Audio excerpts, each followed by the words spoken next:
Hello, YouTube. This is Mike. Welcome to the channel. Today we're going to be talking about how incredibly unconscious and destructive codependence is, and we're going to define that. So, as you know, one of the things I enjoy doing in a loving, constructive way, hopefully, is I love to mortify the narcissistic borderlines, but I also mortify codependents, people who don't have a personality disorder but are trapped in the neurotic dynamic of being attached, addicted, enmeshed with codependents and narcissists. So remember what the title of this channel is. The title of this channel is The Four Things That Heal BPD and NPD Abuse. That means that what I'm presenting here, regardless of whatever editorial comments I might give about whatever, the whole point of this channel is to encourage you to do those four things. This channel is for people who do not have a personality disorder and who have been or are currently in romantic relationships with people who suffer from untreated, undiagnosed, and or toxic BPD and or NPD. So if you want what I have, you have to do the four things. And what I am telling you I have is I have complete 100% healing from the neurotic, damaging results that come from being with somebody who suffers from one of these personality disorders. I do not have any pain. I have zero pain associated with that beautiful person who unfortunately has a very destructive personality disorder. I have zero negative feelings. I'm not angry with her. I don't miss her. I don't think about what might have happened. I don't have any desire to get revenge. I don't have any desire to figure out or understand. I don't have any desire to try and find out, did she really love me? She needs to understand. I don't need to call her names. As some borderlines have rightly pointed out, I have nothing but compassion for borderlines. They're not evil. They're not liars. They have a mental illness that prevents them from operating in constructive ways. They have a mental illness that prevents them from operating from long-lasting empathy. So I'm being very clear with my communication. I'm not saying that they don't have empathy or don't feel empathy. Problem is that they can't keep it up, that they vacillate between psychopathy and empathy. They vacillate between these two. And the damage isn't that they're lying 100% of the time and trying to destroy you. The damage is those times when their mental illness kicks in and they go into paranoid psychopathy, even if it's temporary. The amount of damage that they do is horrific. There's other things that happen, but they have a mental illness. They can't help it. That's the definition of mental illness. So I'm as much an advocate for them as for the survivors. But because I'm not BPD, I don't have the answer for them.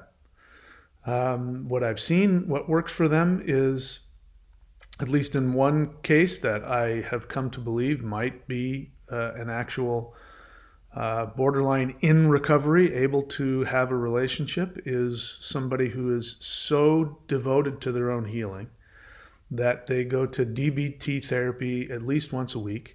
They're going to group therapy, I'm assuming with other borderlines, at least once a month. And every single day they are doing the DBT workbook exercises. That, to me, is somebody that can get recovery. They'll never be cured, but they can get some recovery. But that's also incredibly difficult. It's not impossible, but it's very difficult because the personality disorder itself creates a defensive wall of denial. You know that because you've been there. Now, what you don't know, if you've been with a borderline, is that you don't know that you suffer from the neurotic version of that. In other words, you don't have BPD, you don't have a personality disorder, you don't dissociate, you don't have difficulty having an identity, you don't have difficulty having streams of time, stay connected. You know who you were yesterday, you'll be the same person tomorrow, but you have a neurotic dynamic, which is called codependence. And how do I know that? Because the first thing out of your mouth is to tell me that you're not a codependent. While you say things like, I just can't let go of my borderline, or I just wish she would get help, or if only she would do this. And then I think to myself, yeah, you're not codependent. That's why you have this denial over the fact that this person is incapable of giving you what you want. Yeah, sure. You got it together. So if you want what I have, you got to do what I've done. And that's the 4 things. If you're not doing the 4 things, guess what? I'm going to know. The moment you open your mouth, it's not because I'm psychic. It's just because it's going to be so clear. Just like if somebody has halitosis and they breathe on you and say, my breath is perfectly fine. And they breathe on you and you go, no, it's not. The moment you open your mouth, I'm going to know if you're doing the 4 things. It's not a judgment. It's just an obvious fact. You are clueless to how dysfunctional you are. And I'm going to prove it to you. So before we go any further, very quickly, what are the 4 things? Again, in my experience, if you've been traumatized by one of these relationships, if you've become enmeshed, which doesn't take long at all, then you are by definition a codependent. And if you want to heal completely from that PTSD that you have now are continuing to suffer from, you must do the 4 things. Number 1, go complete no contact, which means you make it impossible for them to contact you for the rest of your life. How do you do that? You figure that out. Not my problem. Don't make excuses. Number 2, you work all 12 steps of Codependents Anonymous. You can go to coda.org. I didn't say go to meetings and like it. I said work all 12 steps. In order to do that, you have to go to some meetings and you have to get a sponsor. Those 2 are non-negotiable. You don't do those 2 things, in my experience, you won't completely heal. Listening to my language, I'm not going to say you'll never get any healing whatsoever. I'm saying you won't get any complete permanent healing. In my experience, because that's the nature of this kind of PTSD. It's like an infection, it gets in there and you can't get rid of it. You might be able to ease off some of the symptoms, which is what you do when you come onto my channel. If you're not doing the 4 things, you come onto my channel, and by hearing me gossip about how screwed up the borderline is, you have this release. You get the lid releases and some of the steam comes out, but you don't deal with the problem. The lid goes back on and you have to come back and watch me or Sam Vaknin or Richard Grannon or somebody like that in order to keep letting the lid off. You never really deal with the true source of the pain. So if you want that, you got to do things 1 and 2. Those are non-negotiable. Number 3 is to work with a therapist. If you can't afford a therapist, wait until you can. The best combination is the 12 steps in therapy. And number 4 is doing some kind of spiritual practice, whether that's meditation, walking in the park, some kind of objective self-analysis that you get through meditation or spirituality. Those are the 4 things. If you don't do those 4 things, I can't help you. And if you don't do the 4 things, I'm going to know. Let me prove it to you. So here's a comment. This is somebody who wants to get into an interaction with me. And so it's just easier for me to make a video. So, this is in response to my video, Dating a Borderline, You're Not Unique. She did the same thing to the last guy. And this person says, I appreciate your videos. I have a borderline mother and daughter. It helps me to understand them. Mike, now, okay, that's great. Nothing wrong with that. And then, being the good codependent, launches into wanting to fix me in ways I haven't asked or need. So she says, I have a borderline mother and daughter. It helps me understand them. Great. If she had just left it at that, I would have been, congratulations. Thanks for watching the channel. I'm glad it helps. But then she goes on, completely out of left field, and says, Mike, I just want you to think about really getting to know a woman without getting sexual for as long as possible. I'm sorry, I beg your pardon, what? She goes on to say, once two people get involved sexually, it makes a lot more painful to break up if they are a borderline or just a Ms. Wrong for you. Now she's going to go, now that's, if that wasn't creepy and weird enough, now she's going to launch into her proselytizing through her Christian religion. She's going to say, as a Christian myself, I believe there is a good reason for sex to be in marriage only. So we went from a perfectly constructive interaction of, I appreciate your videos and here's why. Great. That was nothing wrong with that at all. Into, here, let me give you advice on very intimate subjects that you have shared about that I'm now going to use against you in a very weird, creepy, manipulative way. In order for what? There must be something she thinks she's getting out of it. I don't know. If I'm being honest, what I think is probably going on is that she may have some attraction towards me. And this is a very weird, creepy, codependent way to say it. Because here's the deal with codependents. What codependents do, this is the dynamic of codependence, it's a defense mechanism. They've learned this. How do I know? Because I grew up in that environment. Not the exact same environment she's talking about, but a lot of craziness there. You learn how to try and get access to somebody, emotional access to somebody, by manipulation. You try, because if you come out and say your vulnerable feelings, guess what happens? People use it against you, just like she did here against me. I've talked about, offhand comments about the sex with my borderline was great and that kind of stuff. And that's very personal. And just because I reveal that doesn't mean that I'm asking for you to come in and give me advice about my sex life.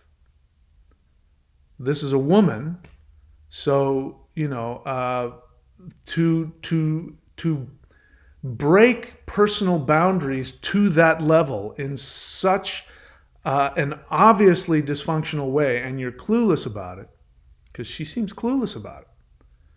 This is a very typical codependent way of trying to get access to somebody, trying to get close to them without actually revealing any feelings. So what you do is you devalue them. So now you understand that as a codependent, when you go to help people, you're really devaluing them. It's very devaluing to be on the other side of this. Now, it's not bothering me. It doesn't hurt me.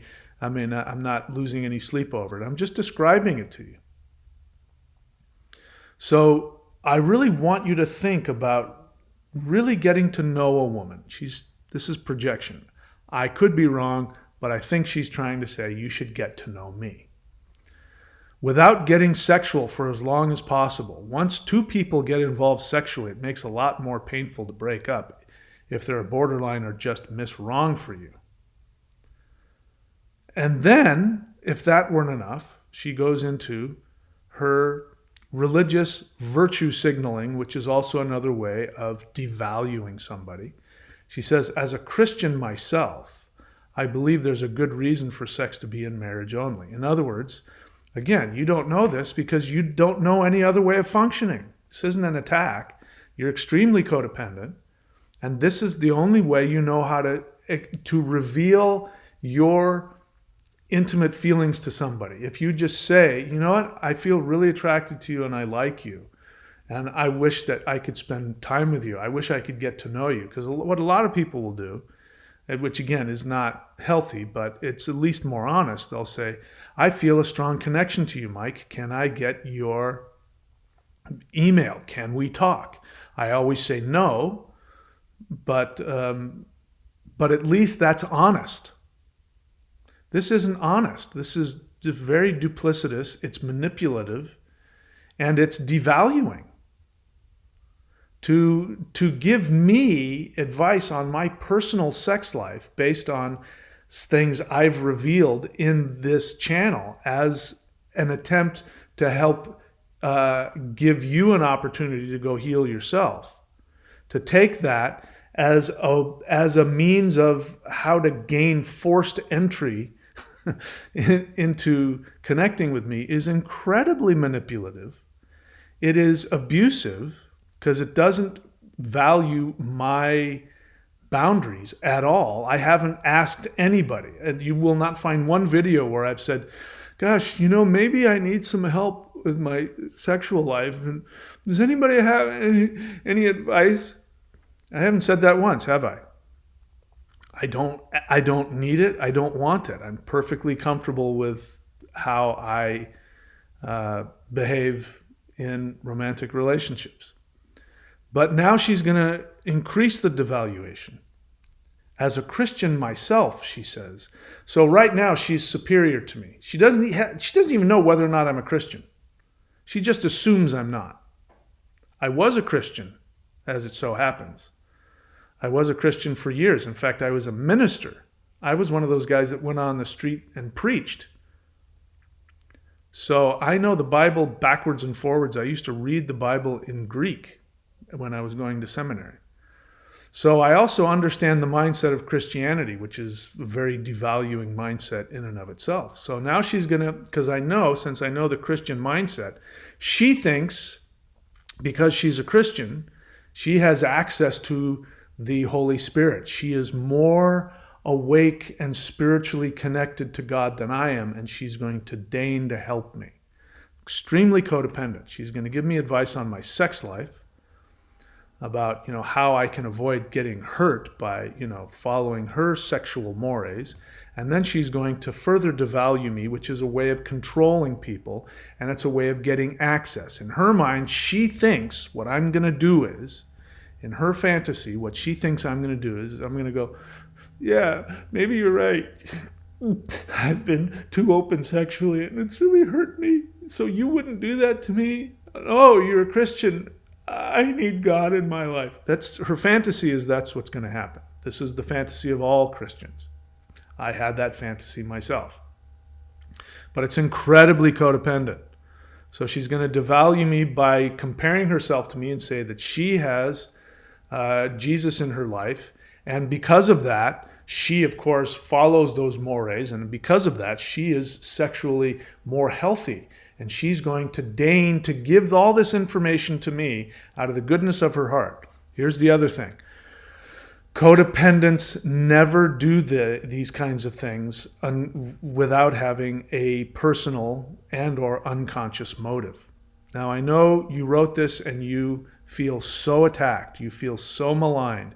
You feel so misrepresented. I understand that. But this is what happens.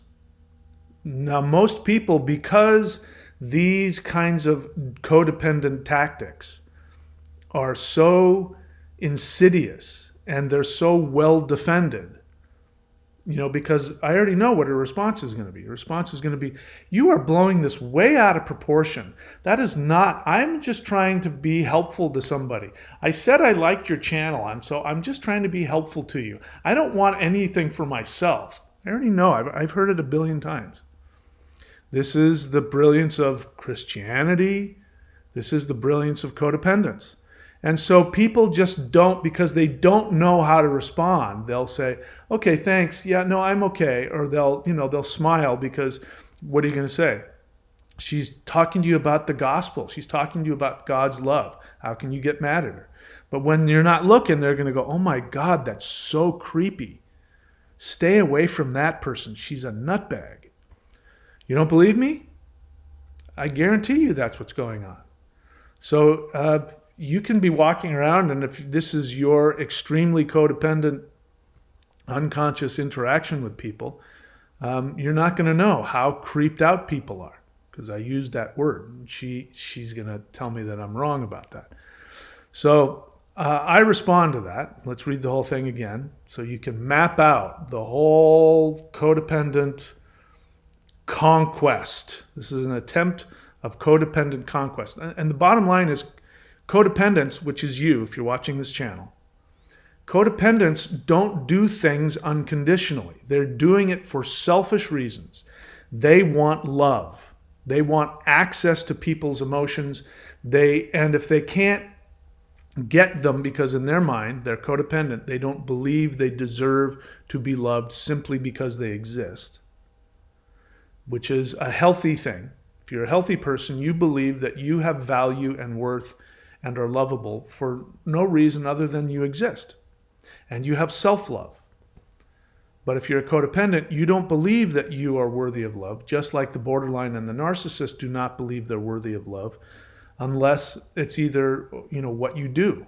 In the case of the narcissist, they're so infantile in their desire to escape their feeling of worthlessness that they create a very infantile, perfect fantasy of perfection.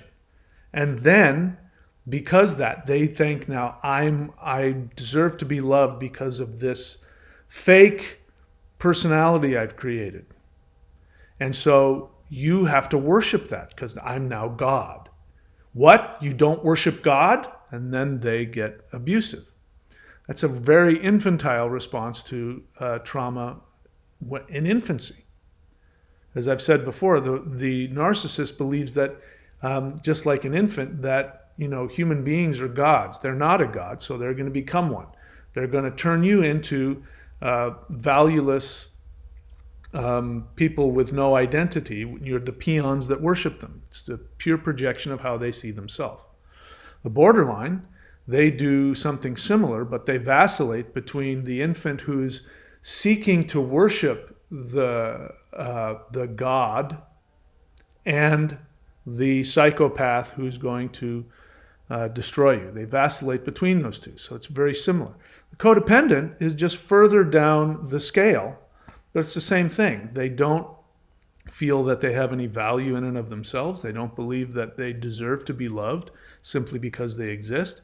So they get their worth based on what they do for others. So everything will be based around, I'm going to fix you, I'm going to help you, I'm going to change you, then you will love me. But in the case of the codependent, it's also, I'm going to fix you, because then when I fix you, when I heal you and I love you, or when I take your pain away, or when I correct you so that you can be more perfect, then I will own you. You will be dependent upon me, and then you will love me, and I will have all of the power. So this is a power move. She doesn't know that because she's extremely an untreated codependent. How do I know that? You just told me you were. So I know you're not doing the four things, because anybody who was doing the four things would never even think about this. Now, the sad part is that what drove you to make this comment was not anything negative. What drove you to make the comment was actually a very beautiful thing, in that there was something about me that you felt a connection to, and you wanted to express that you feel that connection. But because you don't have the skills, because you are an untreated codependent, you only know how to hide behind this facade of, I'm here to fix you. I don't need anything from you, but here, let me fix you in the most intimate way possible without you asking for it. I'm going to make the presumption, like God, that you need my help, and I'm going to come and give it to you without even asking me. And then you have no clue as to how destructive, how manipulative, and how downright creepy it is. Right? So after that comment, I say, okay, Before I respond, please tell me why you're on my channel. Now I missed it because I was kind of taken aback by how, and bear in mind, this is a shock and awe campaign. It's designed to disempower you so that you go, what? It's designed to do that. It's a very ineffective way to do it unless you're with people who are really devalued. So if I was already really devalued and in, whatever my deep thing was, there's a good chance I would have gotten angry or gotten defensive or gotten, whatever. But there's also, and this is, you roll the dice. If she does it and I happen to be in a very, very dysfunctional place, then I'm going to go, really? You mean you wouldn't do that to me? We could be together and then maybe we'll get married and then we'll have good, safe sex and you'll treat me right and you'll teach me about this God of yours and then I can have this love that you have. That's the design of it. And the sad part is that all she really wants is to make a connection, but she doesn't have the ability because of the damaged upbringing she's had, whatever else things I don't know. And you haven't done the 4 things, because if you had, it wouldn't even enter your mind. You would have stopped right after the first sentence. So I said, before I respond, please tell me why you're on your channel. And I didn't hear that she's got borderline mother and daughter. So she goes and says, as a daughter and mother of a diagnosed borderline persons and an ex-husband who is covert narcissist. So not only do you have a mother who was borderline, but then you went and sought out a covert narcissist husband. I don't really know how accurate that is, but in other words, you got into a narcissistic relationship, which only makes sense because that's what you were taught by your mother. And then you say, I have a lot of interest in these topics. That's not the same as I've done a lot of work to analyze and heal myself. You have a lot of interest in other people's issues. That's not healing. The 4 things means you look at you fix you.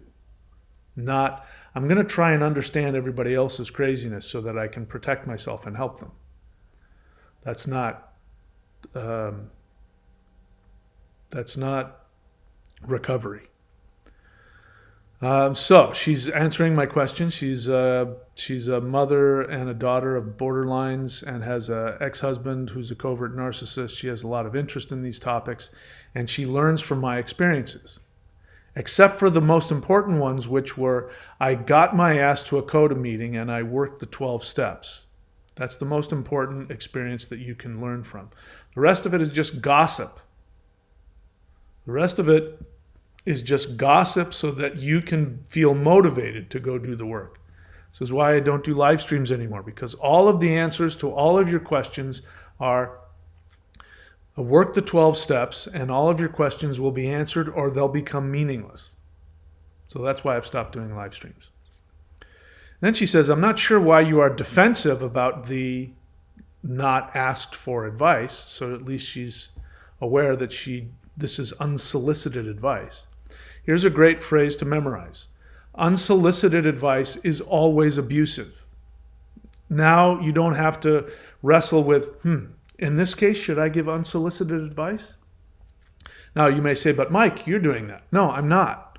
You, number one, come onto my channel. I say, here's the doorway, come into my home. I'm inviting you into my home. I'm going to talk about how to heal from borderline NPD abuse. When you walk in the door, by definition, you have put yourself in a position of wanting to hear what I have to say. So I'm not knocking on your door. I'm not sending you emails. I'm not saying, hey, I know that you've been with a borderline. You need to come and hear what I have to say. I'm not doing that. I don't troll other people's channels. I have in the past.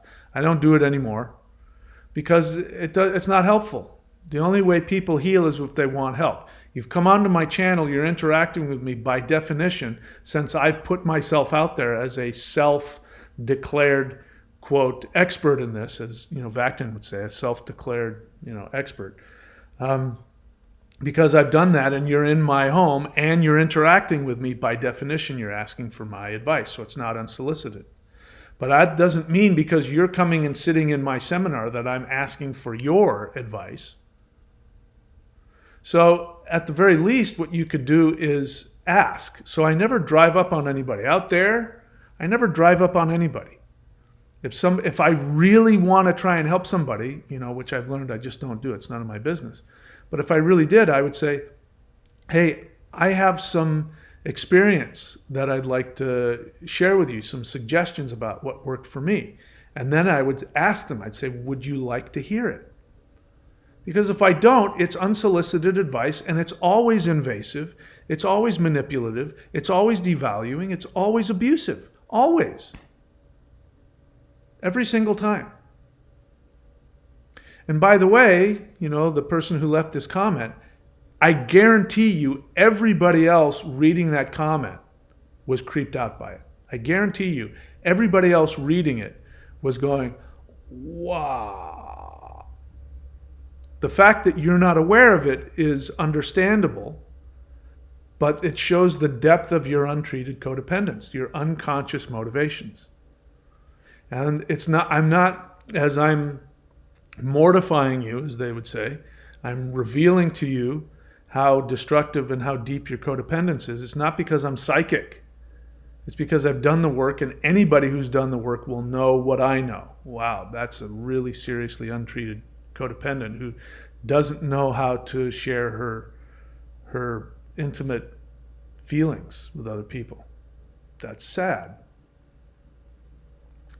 So she says, I have a lot of interest in these topics and learn from your experiences. I'm not sure why you're defensive for the not asked for advice. It is simply my opinion. And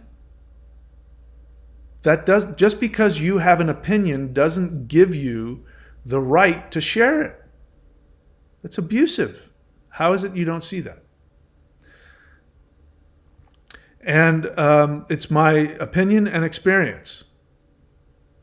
That may help you as well if I asked for it in the future. No offense intended. I know that you don't intend any offense. So I respond and I acknowledge that she didn't try and hurt me. I go and I try to explain as much as I can why this is destructive, why it was, and I say it was creepy, and I did that on purpose because you obviously don't know how creepy it is.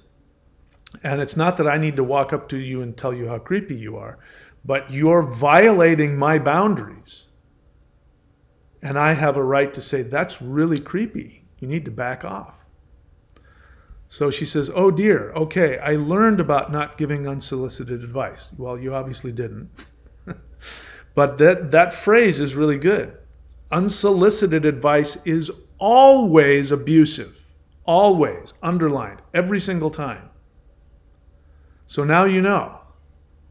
If you really learn that, that means you can never give unsolicited advice ever again without being abusive. She says, my mistake. However, I have no reason to try and control you or manipulate anyone. Yeah, you do. This is called untreated codependence. And codependence, just like BPD, just like NPD, is one of those things that tells you you don't have it. So what you're not aware of is the fact that you have an unconscious mind. Most people use the word subconscious. It drives me crazy, but there's a difference. Subconscious is something else. Unconscious means that you are unconscious. You are completely unaware. You've obviously, by your own admission, you've been through horrific trauma, which is going to create a scenario whereby you will create self-defense mechanisms. So where you come from in your home, I'm willing to bet it was very dangerous to just come out with your feelings. People were devaluing you, they were manipulating you, they were giving you unsolicited advice, they were controlling you, so you learned how to do that.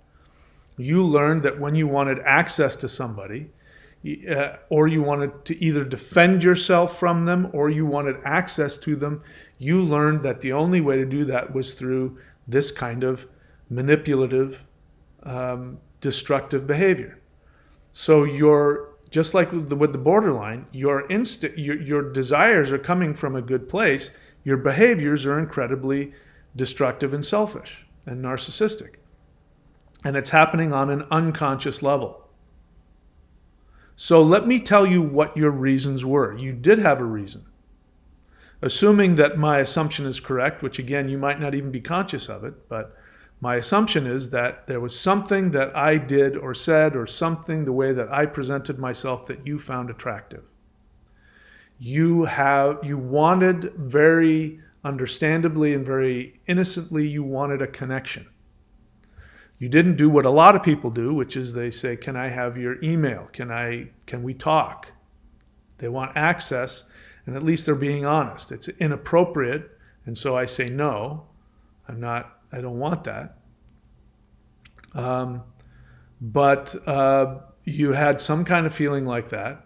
And so what did you do? You did a very narcissistic, destructive thing. You took private, intimate information that I had shared, and you used it as a means of entry to me. And that is controlling. That is manipulative. So you did have a reason to try and control or manipulate me. You wanted to have a personal connection, which is a good thing. But you haven't learned how to do that constructively. You've learned that the only way to get connection to people is by the way that people did it to you. You manipulate, you devalue, you control, you violate people's boundaries. You try and use personal information against them so that they will need you. That was your hope. Your hope was that you would somehow stimulate some need inside of me, some pain, some need for intimacy, and you were going to be the person, you're probably going to deny this, but I'm going to go away thinking that what you really wanted was for me to say, really, here's my email. And then you and I would create some connection, and then, there would be wedding bells, and you would be the one who saved me and brought me out of my pain, and it's extremely codependent. But the desire is innocent. It's the way that you acted on it that was destructive. So you do have a reason. You have a very normal, beautiful reason. You wanted personal connection with somebody that you felt a connection to. That is the most wonderful reason there is. And it is a valid reason. But because of the way you were brought up, your experience with narcissistic people, you don't believe that your honest feelings of connection and love have value. And so you have to couch them in, let me fix you. Let me control you. Let me devalue you and then gain control over you. And then you get what you want. So you did have a reason. And I'm not saying that your reasons are different than anybody else. The only difference between an unhealthy action and a healthy one is that the person who feels a connection and wants to connect, they feel they have value and they're open about it, and they're not intrusive and they're not manipulative, and they put themselves on the line. They don't put the other person on the line. They say, hi, my name's so-and-so. I saw you from across the room, and I don't know, would you like to sit down and have some coffee with me? And then you say, I really like you. Would you like to go out? That way you're taking responsibility for your feelings and you're putting yourself on the line. And if they shoot you down, it's going to hurt, but you haven't done anything. Walking over to somebody and say, you know what your problem is that you have sex, before getting to know somebody. And so as somebody who's mastered that as a Christian myself, let me help you with that. Oh, sure, here's my number. Yeah. That's what you did. Your actions were destructive because you were trying to protect your vulnerable feelings because you assumed, like everybody else, I'm going to hurt you. Now I have hurt you, but I'm simply holding up the mirror. If you're even conscious of the fact I may have hurt your feelings. But anyway, that's what I do here, is to reveal the truth. And there's nothing I'm saying about you that isn't true about me. And the difference is you keep wanting to connect with me and respond to me. So I'm going to share with you based on what this channel is about. Okay, and here you're now going to tell me. You say, I have no reason to try and control you or manipulate anyone. You have talked openly about your former relationship. So in other words, it's my fault. You're the one that said, nuh-uh, you said that you had sex with her. I didn't stalk you. You said it. So that makes it okay because I've talked openly about my personal stuff, that gives you the right to then come and try and tell me why, I need to follow your sexual mores. The fact that you don't see how incredibly creepy that is a sign of how unconsciously codependent you are. Those are just facts. Nobody with any kind of health is going to respond any differently than I am. They may not say it, but they're going to go, holy crap, that's really creepy. So me talking about openly, again, that's what borderlines do. That's what narcissists do. So if you don't understand, I'm explaining it to you. That's what people have done to you your whole life.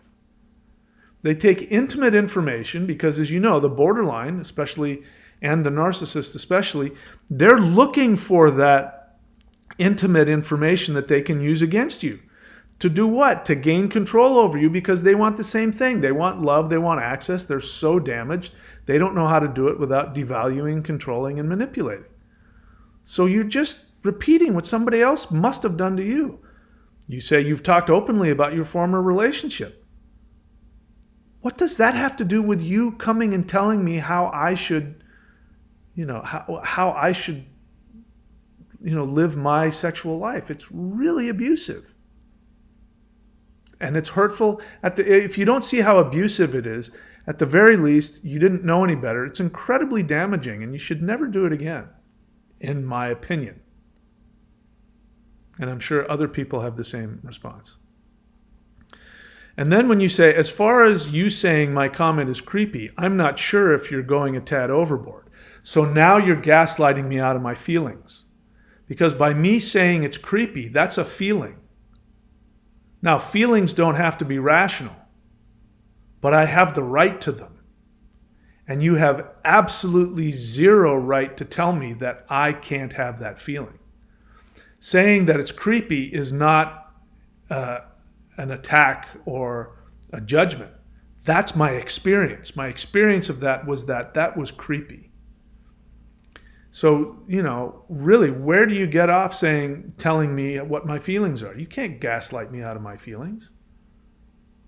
You can try, but it's not overboard. This is where you have to listen to other people's response and feedback and go, wow, I was creepy?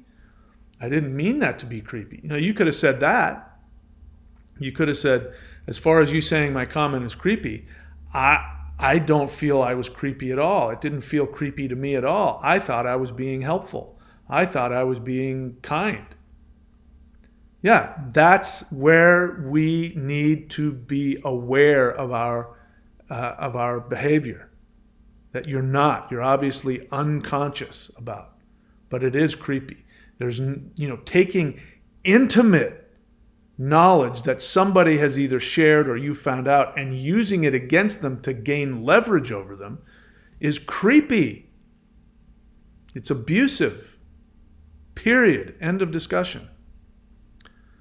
So if you don't agree with someone, are they to be called codependent? About what? If we're going to disagree about which car is a better car, no. This isn't about agreeing with you. Your behavior is codependent. I'm not calling you codependent because I disagree with you. I'm not even in a space of agreeing or disagreeing. You haven't given me anything to agree or disagree on. I am commenting on your behavior and the objective effects of that behavior, which indicate your codependence. Calling you codependent isn't an attack on you. I am simply looking at the behavior and telling you this is how codependent people behave. And again, it shows that you don't understand what codependence is, because you told me you were codependent when you said, I have a borderline mother and daughter, and you have a narcissistic ex. By definition, you are a codependent. You're saying codependent is some kind of an attack. I'm a codependent. So if I can look at you with my eyes wide open and say to you without flinching, I'm a codependent, how is it, if you're coming onto my channel to learn from me, that somehow you're better than me? You're not codependent. You do the exact same things I did. You got enmeshed with narcissistic people, and you were damaged by it. And so why is that a problem? I'll tell you why. Because codependence, like BPD, like NPD, is one of those dynamics that tells you don't have it. Denial is a part of it. If you didn't have, if you weren't codependent, and I said to you, you're codependent, you would say, I am? Wow, that sounds, I don't want to be codependent. What can I do to address that? Oh, there's a thing called CODA? Oh, and if I go there, I'll be able to work through my codependence? Oh, I'm going to go check that out. That's what somebody who's not codependent says. A codependent says, how dare you call me codependent? Yes, I've been enmeshed with these horrible people. I've been married to a borderline or a narcissist for years. And yes, I completely threw away all of my boundaries in an attempt. I've been incredibly damaged, and I'm suffering from PTSD because of the fact that I've repeatedly given myself away to them. But I'm not codependent. I mean, you're codependent, obviously. That person, they're codependent. Yeah, there's a lot of people that are codependent. Yeah, and the forced things, they'll help, but I'm not codependent. I don't need that. I just happen to love too much. And I mean, the definition of the codependent behavior is that you throw your boundaries away in order to keep an incredibly abusive relationship going. And you said you did that. It's not an attack on you. It's the facts, by your admission. And I understand, because I was also very resistant to the idea of being codependent. So, and even that's not a judgment. If I don't agree with someone, they're to be called codependent. I'm not giving in to that diagnosis, and I'm not ashamed of believing in my values. I've never told you to stop believing in your values. At any point did I ever say to you, you need to knock off that waiting before marriage? Did I say that? Did I say those values of you, those Christian values of wanting to preserve the integrity of your emotional connection to somebody and your bodily connection to them, and wanting to wait? I've never said, if somebody were to ask me, I would say that's a very healthy thing. It's not that your behavior is unhealthy, it's your interaction with me that was unhealthy. So I'm not the one that's defensive here. You're the one that's defending your destructive behavior. You now feel that you have to defend your Christian morals, which I'm not telling you to do anything about. And I don't give a shit if you give into or accept a diagnosis. But in order to protect myself, I'm going to diagnose you as codependent, because your behavior is destructive and abusive. And it's helpful for me to know. And by the way, so is everybody else. You can't hide your behavior. None of us can. Everybody sees. You can lie to yourself all you want, and it might work where you grew up. You might be able to get by with it, but in the real world, nobody's fooled. Everybody knows that whether they understand what codependence is or not, they see it. I guarantee you, people who aren't got some weird, maybe in church you can, because I know I used to go to church and people do all that kind of weird crap to each other all the time in church. Maybe it works there, but it's not going to work out in the real world with people who aren't damaged. They're going to go, wow, that Christian, you remember her? Oh, that Christian lady? Yeah, she started telling me about she started taking personal information and using it to tell me how I should, get married. And she tried to give me her phone number, and it was just really creepy. Anyway, so what really happens here is that this is for other people. I'm not under any delusion that this person, and again, I'm not even using their name. I'm not under any delusion that this person is going to become aware of their codependence. Very likely, this and it is an aggressive revealing. I'm what people call mortifying the narcissist. I'm mortifying the codependent. I don't believe that this is going to help her and she's going to change and look at herself. She's going to be defensive. She's going to feel attacked. She's going to be mortified. I will have revealed her to the world, and she won't like that. But this is really for people who are watching so that they can see themselves in it. I do wish this person all the best. I don't have any negative about it, but that's what this channel is about. I'm here to reveal the honest truth about this thing. And I reveal myself to the best of my ability. I try to be as honest and revealing about my own codependence and what I've done to heal. And that's the only reason that this channel is here. So there it is. The other thing is, I have to say,